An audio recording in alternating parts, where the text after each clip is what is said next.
tell me a little bit about your background, your husband's background. How did you kind of land at this? Okay, so my background is actually mental health.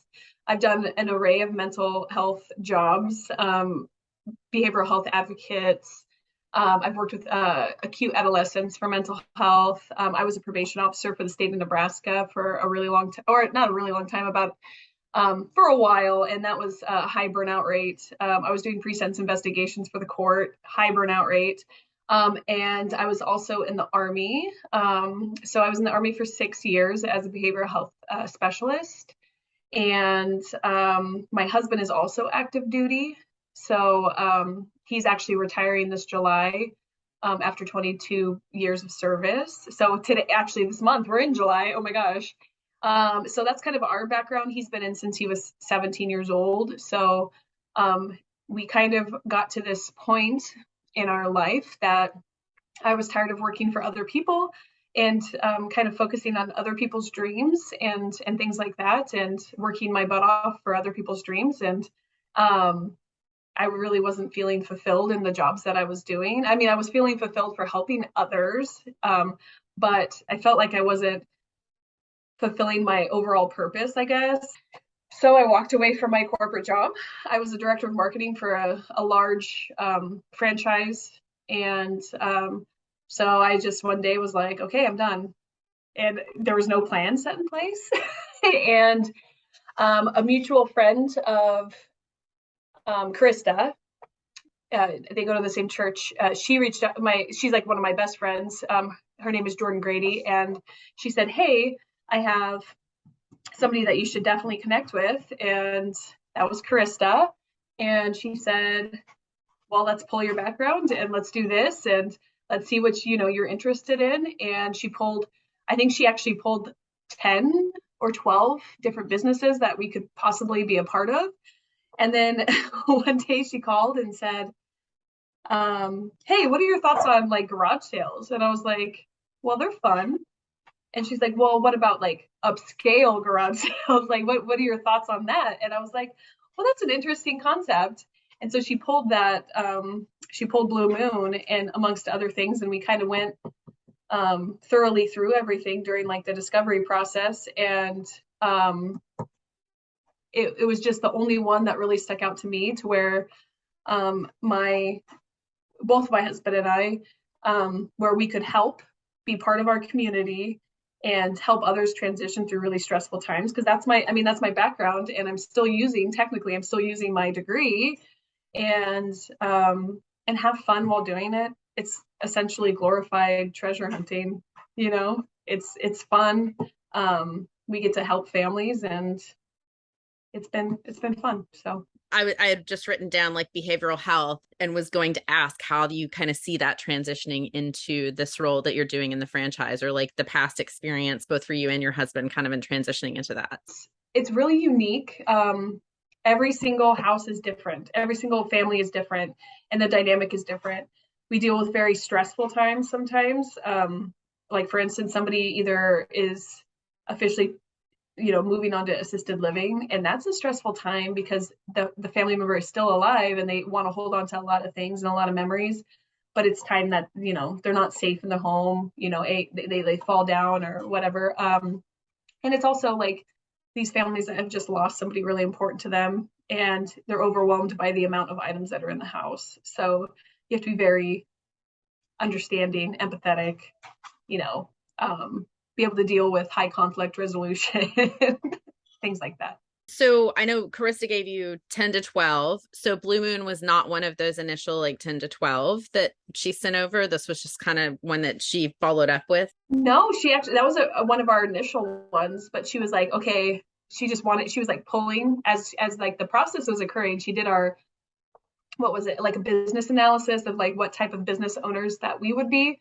And then she pulled nationally, like for the Omaha area, obviously, but national franchises that would best fit what we were kind of looking for, based on that profile. And Blue Moon was one of them. But before she had pulled it, she had called and said, hey, what do you think about I have an idea for you. and I'll present that to you with the rest of them. But this is the idea that I have. Had you considered other franchise brokers or how else to go into this business previously? So initially, so I went to meet with my friend Jordan, and I was just like, I just feel I want to do something more. And that's kind of what sparked that interest. And as soon as I met Charista and Kevin, it was like they were like long lost friends. Like you could tell that they really cared about, our well-being, and it was just easy. And so I pick up on energy very well. And as soon as we walked in, we felt welcomed, we felt heard. They were listening to us every step of the way. Kind, thoughtful, like, they were just very, very attentive too. And any questions that we had, we actually have a text group and we still occasionally check in, and there was just laughter and jokes, and like we were just like, it was like we were already friends. And so we met, I think it was like at the end of August. I resigned from my job at the end of July last year, and then we met with them in August, like 2 weeks later. And then by July we had made a decision on a business, and so they just made it super seamless. Like it was like the easiest thing. It was like a plug, and then it was like, here, there's your options, let's do this. And I was ready to rock and roll, and it was really fun. It made it fun and exciting. So your process then, so the process from like once you met them to when you had landed on Blue Moon was how long? That was like a couple months, or no, Oh, less than a a month? couple weeks, not even a month, I think, because we were just ready to be entrepreneurs. Like that was our goal. And I didn't want to sit back and just let things pass me by. I was just like, okay, well, this is what we're doing. I just walked away from my job. My husband's about to retire from the service. Like, this is a huge transition for us. This is going to be different for us. So let's meet with somebody that, and obviously my friend that I trust dearly, she's also a military family, said, hey, you gotta meet with them. They're legit. And I know that both of them have they have an extensive background in helping entrepreneurs and things like that. So I was like, okay, let's meet with them. And it was easy. It was just so easy.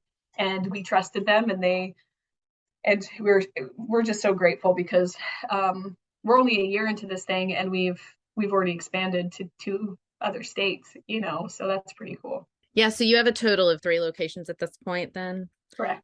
And that was pretty quickly that you decided to branch out. Can you talk about how quickly after you had started the first franchise that conversation started happening or percolating about opening the others, and what that process was like for you? So let's see. So we had our first sales in October. So October, November, December, January, February, I want to say. So that's only 4 months into it.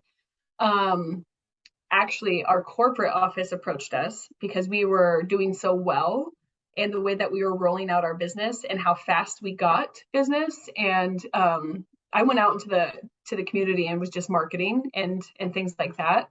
And so they approached us and said, hey, we have the opportunity for you to buy more territory, and we'll give it to you for a discounted rate. And so, and they said that they don't do this that often. So they wanted to approach us because we were such go-getters, and we were fresh into the business, and they wanted to, extend the invite to buy more territory. So at that point, we thought about it, and we said, we want to be the number one estate sale company in the Midwest. Why not? It's not just Omaha. And we were like, okay, well, where do we want to expand to? And so we looked smack dab in the middle of the United States. And so we're already in Omaha. So we just went, okay, where's the next biggest city up north? That would be Sioux Falls. And then where's the next biggest city down south? That would be Kansas City. So then we just decided, okay, well, here's Sioux Falls. Let's go ahead and see if they have an opportunity there, which was one of the best business moves I think that we could have made, because there's only one other large estate sale company there, and they're doing really, really well. And the really cool thing about this is once we launched our Omaha business, my in-laws, so my husband's parents, were retired, and they saw that we were doing so well in Omaha. So they actually asked us if they could partner with us. And so they bought half of our business for Sioux Falls. So our Omaha and our Sioux Falls are two different entities because my in-laws run that one completely for us. We're not engaged in that really. I mean, we help, like do some consultations and stuff with them. But then Kansas City is actually launching this August. So this next month is when we will officially kind of roll out the website and all that good stuff. So that's kind of how it all happened. And then it was very rapid and everything just, I look back on it now and I'm like, man, we're not even a year into this and look what we've accomplished. We're not even a year into it. So you mentioned that you were the director of marketing for like a franchise. So you've worked in that industry as well as behavioral health. How do you think like that background has really helped with your success? So obviously mental health has definitely helped because I've dealt with all sorts of walks of life. I think that's prepped me in more ways than one to help more than anything. That's both my husband and I really want that servant leadership. We really want that servant heart to help our community above all. And we're a veteran-owned business, so that really helps other veterans too. You know what I mean? So it shows that us as veterans can do this after the service. And the job that I had before this, it was actually a mutual friend, and that kind of fell into my lap, like because I just love people, and it kind of just was like came second nature as a director of marketing. So I had a team of I think 9, and they were all over the state of Nebraska. I think it was South Dakota, Iowa, but mainly in Nebraska. And that really set me up for success because I learned how to market a business effectively, how to go to those events, how to schedule things and get teams where they need to be. And that's how I was set up for success there as well. Yeah. And do you think since it was with a franchise, having a little bit of that knowledge as well was useful or? Yeah, I really do because we knew that we wanted to be business owners. We knew that like we wanted to be entrepreneurs. We knew we wanted to do that. But the really good thing about signing on with a franchise is it's a plug and play. It really is. Like you get to still be an entrepreneur and make it your own, but you don't have to start from scratch. And that's why I thought that it was so lucrative for us was based on that is that we could buy into a nationally recognized company and make it our own, but we still have that backing of a large company. Yeah, and So, I read a little bit about Blue Moon, and I know, it says they do like rigorous training and support. And so, can you speak a little bit to that? so the really, really amazing thing is Blue Moon is large enough to have that backing, but small enough to feel that like the people actually care. You're not just a number. So when we first initially started to do discovery, we met with a franchise consultant, I want to say, for Blue Moon, but her name is Janet Diaz. And she made the discovery process so fun and just she was very transparent. Hey, we'd say, hey, show us this. Okay, no problem. Here's this. Here's what the contract looks like. Here's what you get. This is what, this is why we're the number one estate sale company in the United States. This is what we plan on doing in the future. This is, and she was just helpful and kind. And that kind of made us, more interested in Blue Moon as we were, digging deeper. And then once we decided, yep, this is where we want to be, we actually had the CEO of Best Life Brands personally call us, which was amazing. I mean, to have the CEO call you and personally have a conversation with you about, hey, what are your goals? Where do you see yourself? This is what Best Life Brands is about. This is my background. This is what I do, on my end, just like the relatable experience. It wasn't like, oh, I'm the CEO, I can't speak with you, or my assistant will call you. It was, hi, this is me, this is what we do, and this is why we care about our people. And that was really that hit close to us because that meant a lot. And then another person that was really huge in us knowing that this is where we wanted to be was Nicole Holland with Blue Moon.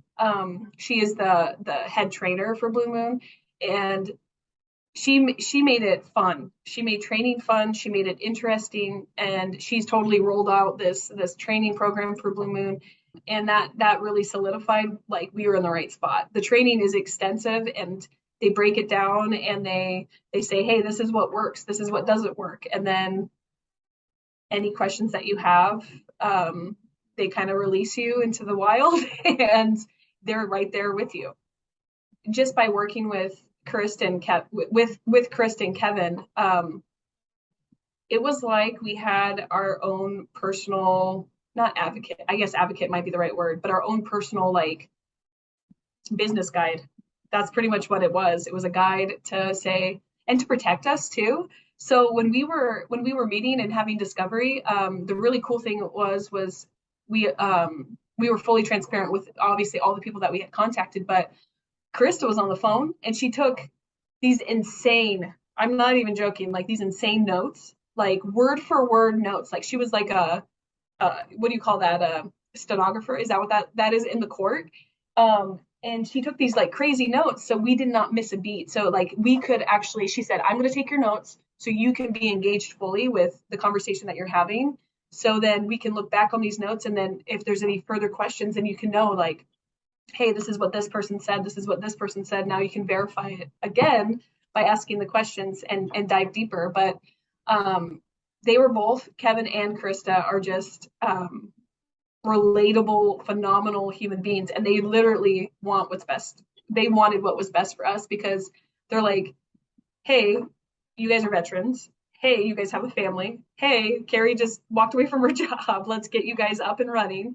Hey, like, what are your guys' future goals and plans?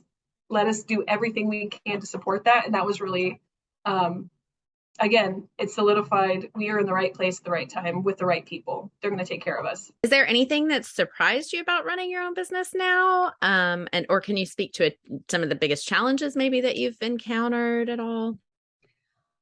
You know what?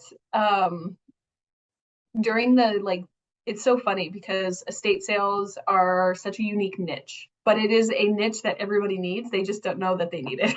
You know what I mean? So it was like the first couple of months. So like we signed in July. So July, August, September, there was like nothing, you know, and we're like, okay, did we make the right choice? And then all of a sudden it was like the floodgates opened and it was just like drinking through a fire hose. So that was an interesting, you know, I mean, we didn't really know anything about state sales either. Like this is all new for us in our territory. So that was interesting just to see how it rolled out. And I don't know, it's fun. That's this business is fun. So it's like hard to say anything. I think surprising wise, it's just how many people show up to estate sales was surprising. That was really cool. And our regulars, we have people that are regularly coming through. And it's a fun event every weekend. People come and they have fun. Some of the older community, that's their social time. They come to estate sales for social time and to see and get out of the house and have fun, you know.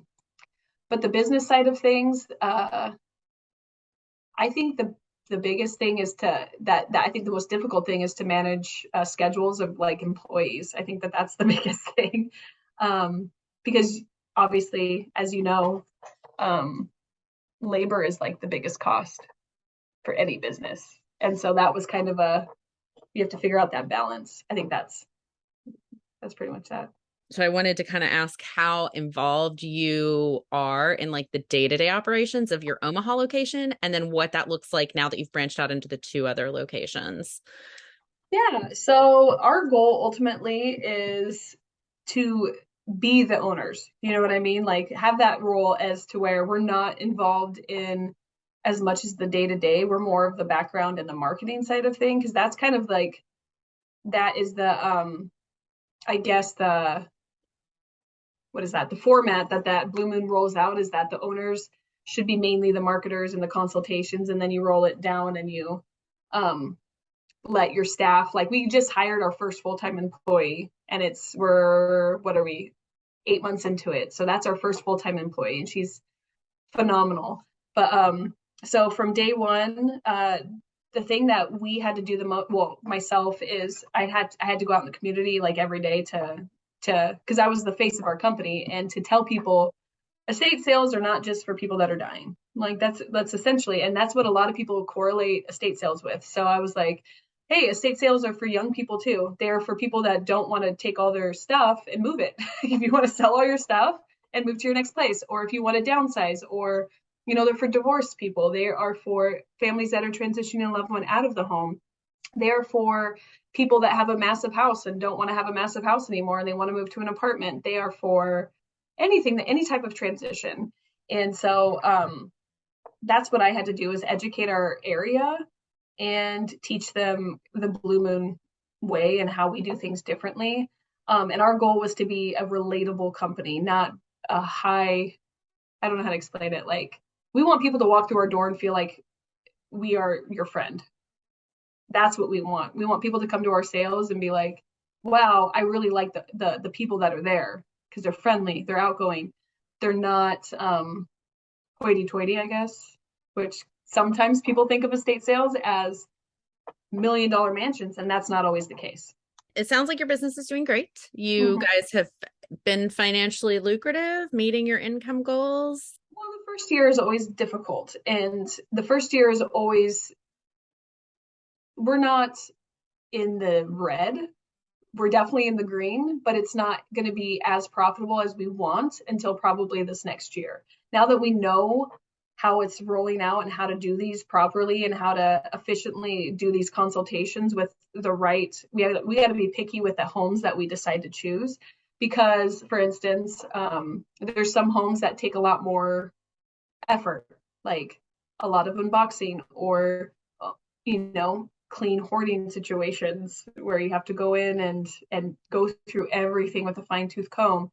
And we're kind of gearing away from take everything because we're a new business. Now we're able to slow down a little bit, take the ones that we actually know will be higher profitability. So that being said, we are definitely in the green. Our sales are, we have not dropped below, for all of the Blue Moons. I think there's like close to 70 plus. Out of all the Blue Moons, we have not dropped below top 10 since we've opened our doors. So our profitability is there for sure. And it's only going to go up as we get kind of people know that we're here, like we're only 1 year into it and we have a huge following, like a crazy following. And people are tagging us in things that we had no idea. There's people that are sending referrals to us that we've never met, and that's just, it feels good for what we've got going on. So what would you say to somebody who is considering a franchise, and not just about the business, but about the process of working with thoughtful franchise brokers as far as helping you find the right fit? The best thing that I can say is have no fear, do it. You know what? You do your financial assessment and say, okay, I have X amount to spend on a business. And you give that amount to Charista and Kevin and you say, hey, this is what I want to spend. They're going to find you something that is going to work with you, that's what I love about them, is that they are in it to benefit you. They want you to succeed. They want you to be happy. They want you, it's all geared towards your goals, your future goals, your current goals, what do you want to do? That's pretty much what that was the first question. Well, what do you guys want to do? What do you guys want to do with your time? How much do you have to invest? What are you thinking? And I would recommend them time and time again to anybody that is definitely looking to start a franchise, because again, like I had said, it's a plug and play method. If you're not confident, like I was not confident in starting a business because I didn't know what I wanted to do. But when you work with them, it gives you so many options. And if you're like, none of those options work for me, they're going to pull you more options, and you're going to dig deep and you're going to find all these things that maybe you didn't think that you might like. Like, for instance, an estate sale company, and never in a million years, like 10 years ago, I would have never been like, oh, I'm going to buy an estate sale company. That didn't seem like something that, but then when I met with them and I dove underneath everything, I was like, man, you get to help people, you get to be social. I get to make my own schedule. I get to interact with people every day. I get to treasure hunt. Like, that's fun, So I would tell people, take the chance. It's fun. It's fun growing a business. And eventually we're probably going to buy another one of some sort, just because this experience was so fun. Once this gets up and rolling, we're probably going to go back to Charista and Kevin and say, hey, what's next? Let's do something else, because we had such a good experience with them. Kevin and Charista are legit human beings. I mean, just everything from start to finish, they're great humans in, not just for their business, but outside of that, they're just, I mean, their parents, their loved ones. I mean, they're just great people. And then they're just really relatable, down to earth individuals, and they make it fun. And they truly, again, they want what's best for you. So